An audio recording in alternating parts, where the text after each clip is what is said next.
Nova proposta de cessar-fogo entre Israel e o grupo Hamas está sendo negociada. Uma das exigências da proposta é que o Hamas liberte 40 reféns israelenses, incluindo mulheres menores de 19 anos, maiores de 50 anos e pessoas doentes. Em troca, Israel teria que libertar 400 prisioneiros palestinos. Além do cessar-fogo, a medida também prevê o reparo de hospitais e estabelecimentos destruídos na faixa de Gaza, além do envio diário de 500 caminhões com ajuda humanitária. Até o momento, o governo israelense e o grupo terrorista não disseram se vão aceitar o acordo. Nesta segunda-feira, durante uma visita a Nova York, o presidente americano Joe Biden disse que espera um cessar-fogo até o dia 3 de março. Biden afirmou que Israel concordou em não se envolver em atividades militares em Gaza durante o Ramadã, período considerado sagrado para o islamismo, que começa na noite do dia 10 de março e vai até 9 de abril. Enquanto Israel se prepara para uma nova operação ao sul de Gaza, ao norte, na fronteira com o Líbano, as forças de defesa do país confirmaram a morte de Hassan Hussein Salami, um dos líderes do grupo extremista Hezbollah que apoia o Hamas. Para fazer uma análise sobre esse e outros assuntos internacionais, quem chega aqui no Conexão é o Igor Lucena, que é economista e doutor em Relações Internacionais. Igor, boa tarde, seja sempre muito bem-vindo por aqui. Começo perguntando, na sua avaliação, qual a expectativa desse cessar-fogo? Sai ou não sai, hein? Olá, Kelly, boa tarde, é um prazer estar aqui com vocês. Bom, diferentemente do que aconteceu nos últimos tentativas de cessar-fogo, existem algumas ações políticas que estão acontecendo que mostram alguma mudança real. O primeiro é o fato do primeiro-ministro palestino estar saindo do seu cargo e todos os outros líderes do primeiro-ministro, né, os outros ministros de Estado também estarem renunciando. Isso mostra que há sim algum tipo de acordo para a criação de um novo governo palestino e que aparentemente deve estar mais propenso a realizar negociações com Israel. Um outro ponto fundamental é que há declarações não só do Egito, mas também do Catar e dos Estados Unidos, basicamente em conjunto. Eles falam que a probabilidade de um acordo é real e a libertação também das pessoas que estão ainda em poder do Hamas. O meu ponto é que, se o novo governo vai ser estabelecido dentro da faixa de Gaza, devem seguir a visão do que Israel imagina, que é a retirada total e a não tolerância com membros do Hamas dentro da faixa de Gaza ou da Cisjordânia. Acredito que isso é uma condição, ao meu ver, Kelly, sine qua non para que qualquer parada dos ataques de Israel contra a faixa de Gaza.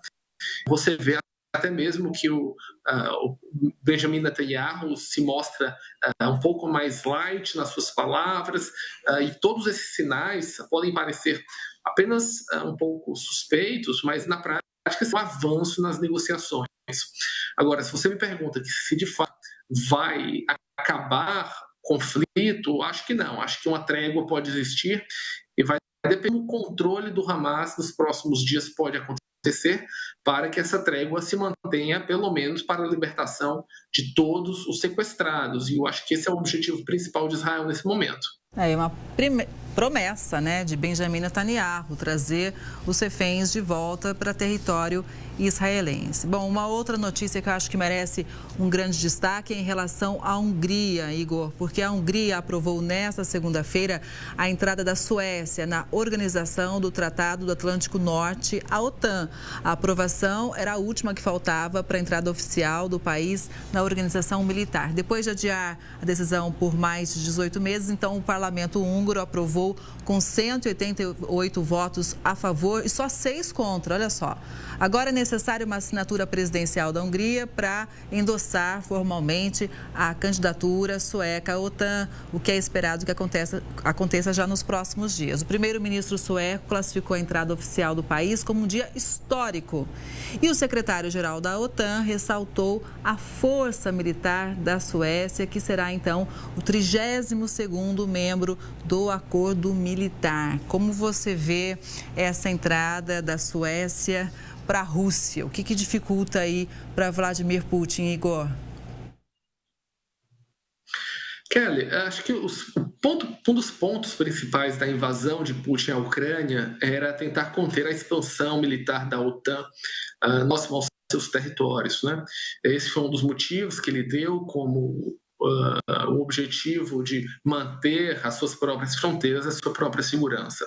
A partir do momento que ocorreu a invasão e que outras nações se sentiram ameaçadas, a gente viu a entrada da Finlândia em 2023 e agora a da Suécia.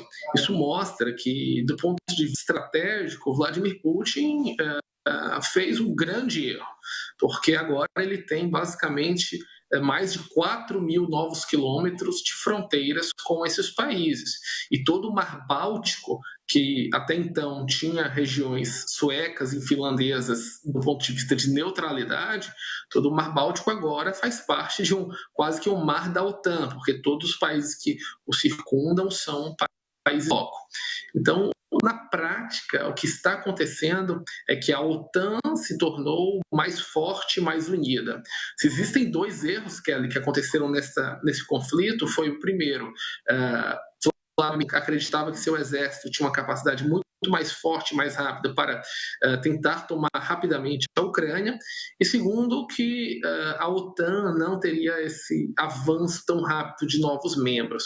Então, a partir daí, a gente tem que levar em consideração que a Suécia é a grande produtora dos caças Gripen, que são comprados por vários países, inclusive parte da aeronáutica brasileira é composta de caças suecos.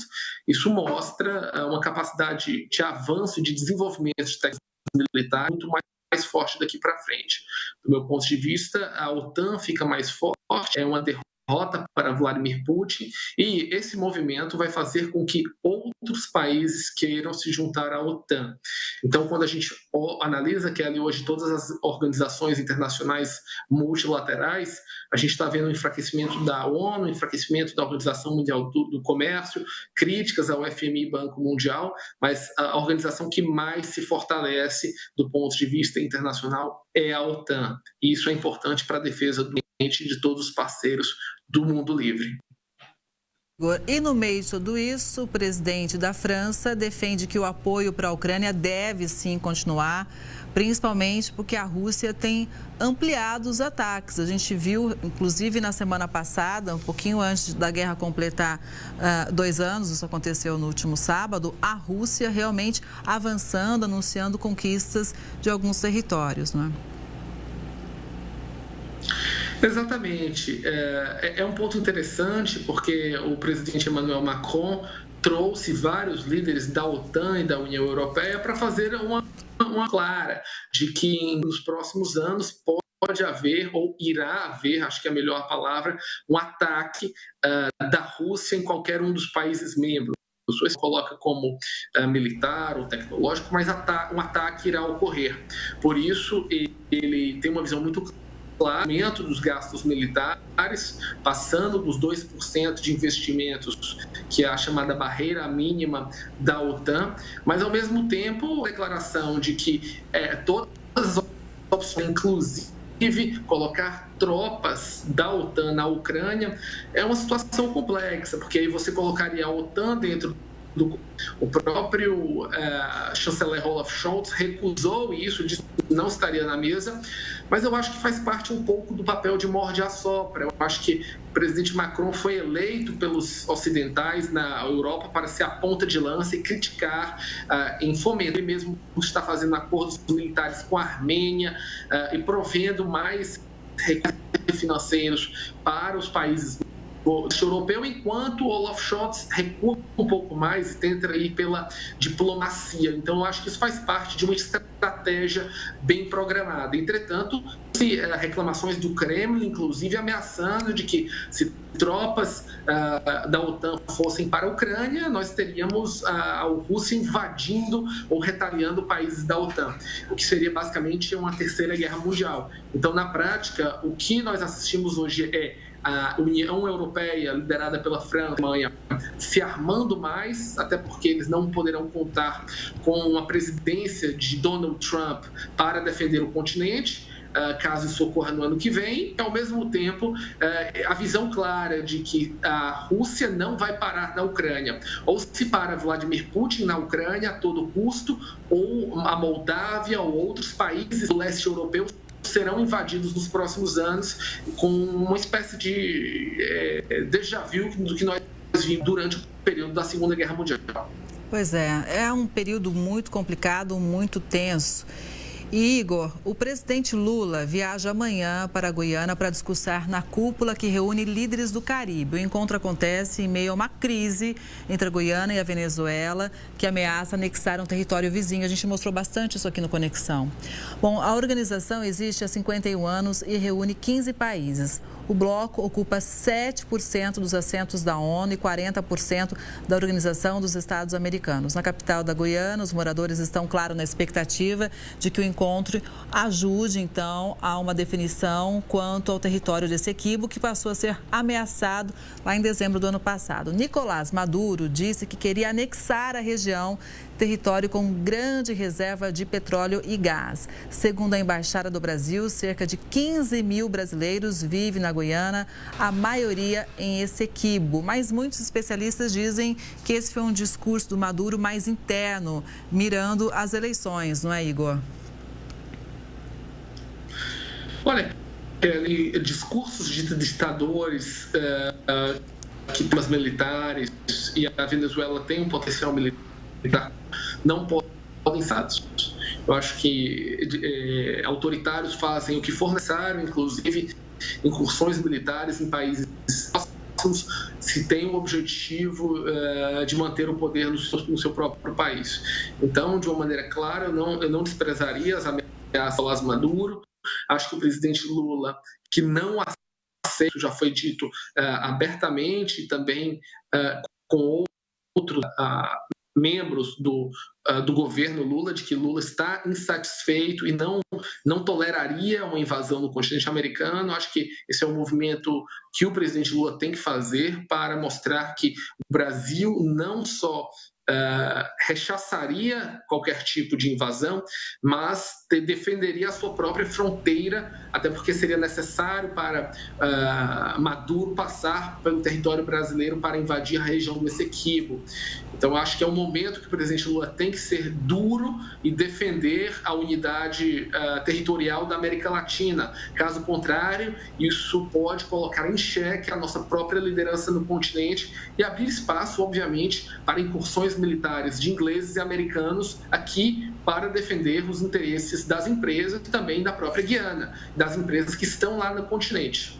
E só para a gente fechar, né, Igor, ninguém quer um conflito aqui regional, aqui muito próximo da gente. A gente sabe os impactos civis e econômicos também, não é?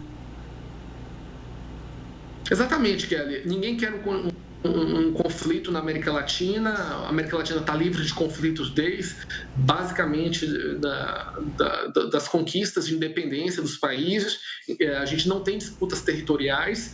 Agora, a gente tem que entender que estamos num mundo onde ditadores estão procurando ampliar seus poderes. Então, quando a gente assiste ao leste europeu, o sudeste asiático, o Oriente Médio, infelizmente, isso termina acontecendo em todo o mundo. E nitidamente estamos num mundo cada vez mais perigoso, que o investimento em defesa militar vai ser necessário para manter a segurança de todos os países. Isso é uma realidade que eu acho que não volta atrás. Bom, vamos seguir acompanhando então. Igor, muito obrigada. É sempre bom contar com a sua análise aqui no Conexão. Uma boa tarde para você e até a próxima. Muito obrigado e até a próxima, Kelly. Até.